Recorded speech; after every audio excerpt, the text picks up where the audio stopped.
Victorian London. It's 1814. A mother is holding a funeral for her 2-year-old son in her basement home. The walls cave in, and 100,000 gallons of beer buries her neighborhood.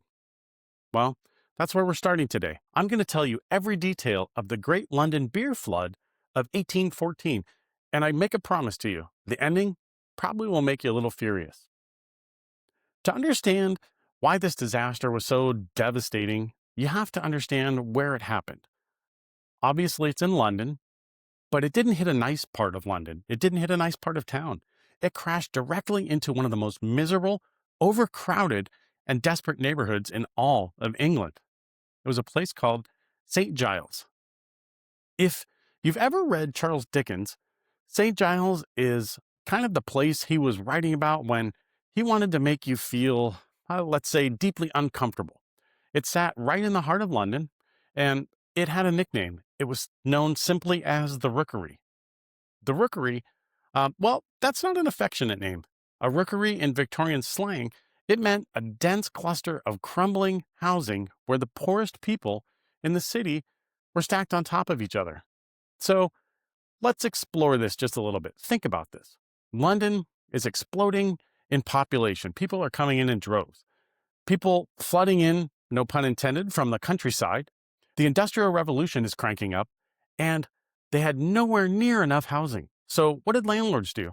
They took these old buildings, they subdivided them again, and then they crammed these families into every little room, and then into every basement, sub-basements, cellars not designed to be lived in by humans. In addition, there was no sanitation, as was pretty standard in the day.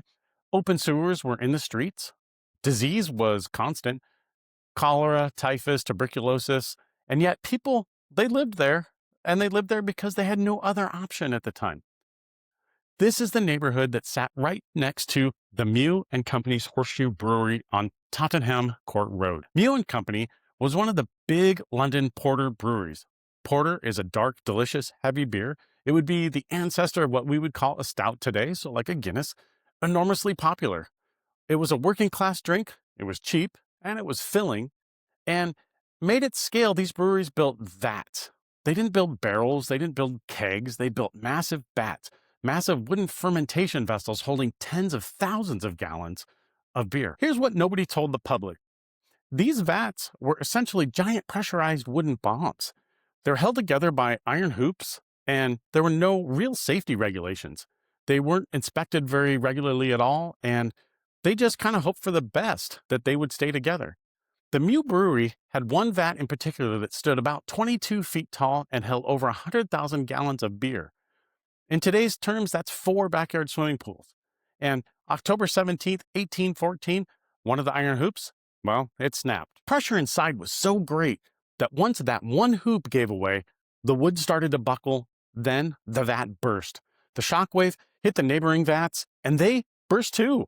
Within minutes, there was over 300,000 gallons of dark porter beer punching straight through the brewery wall, and it poured into the streets of St. Giles. Now, imagine you're a resident of the Rookery. It's an ordinary Monday afternoon. It's nice, it's October. Maybe you're sitting in your basement. Maybe you're doing laundry. And maybe, and this is a heartbreakingly true story, you're holding a wake for someone that you just lost yesterday. And then the walls come in. The flood didn't flow gently, it hit with force. It tore through flimsy walls, it collapsed entire buildings. It buried people under debris because these homes, they were below street level. And you know what? They filled up fast. People couldn't get out, and some of those people drowned. In total, the death was 8 people.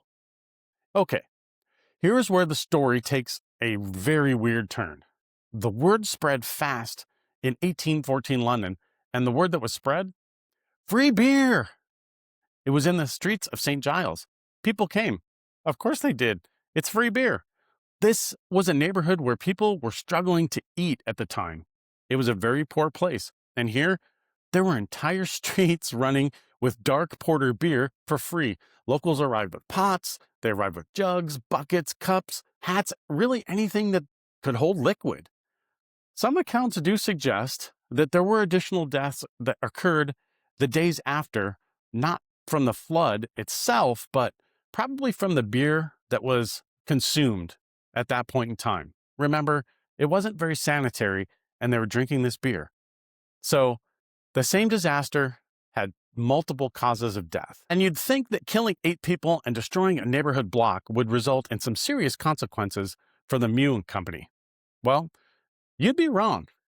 Mew Company went to court. It wasn't because they had killed people. It wasn't because people took lawsuits against them.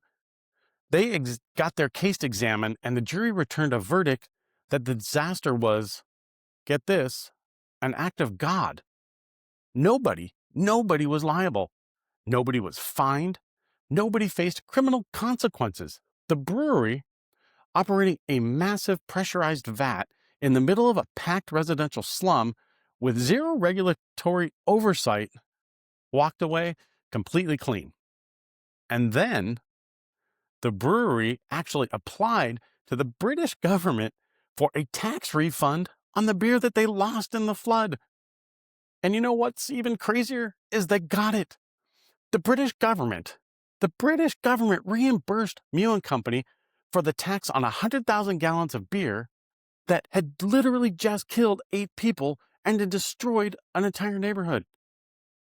The residents of St. Giles, on the other hand, they received nothing from the British government.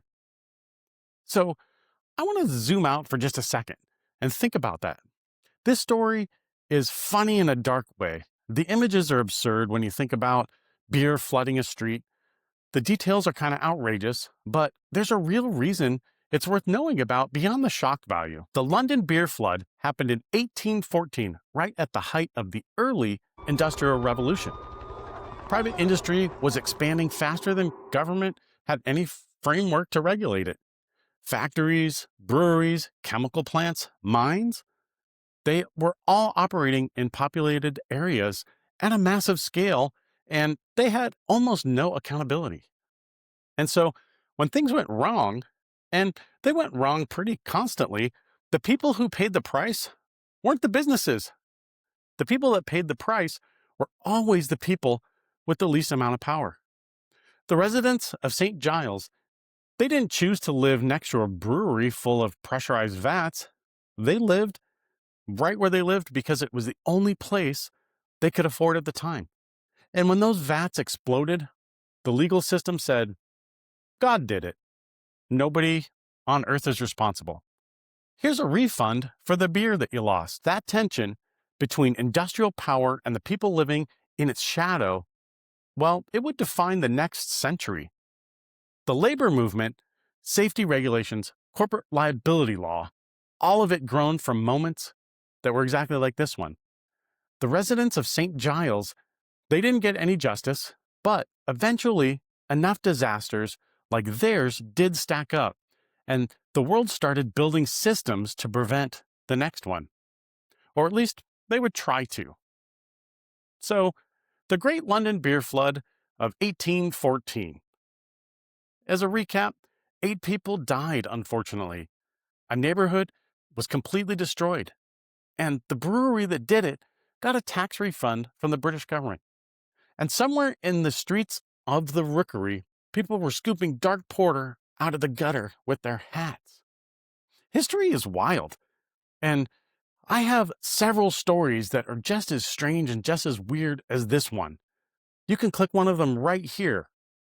If you enjoyed this episode, I ask that you please share it with someone who'd appreciate a story about beer, even though it is a beer flood, ruled an act of God. Leave a comment and let me know, what other weird history could I cover? What would you want to see covered next? Appreciate you watching Archives and Anchovies.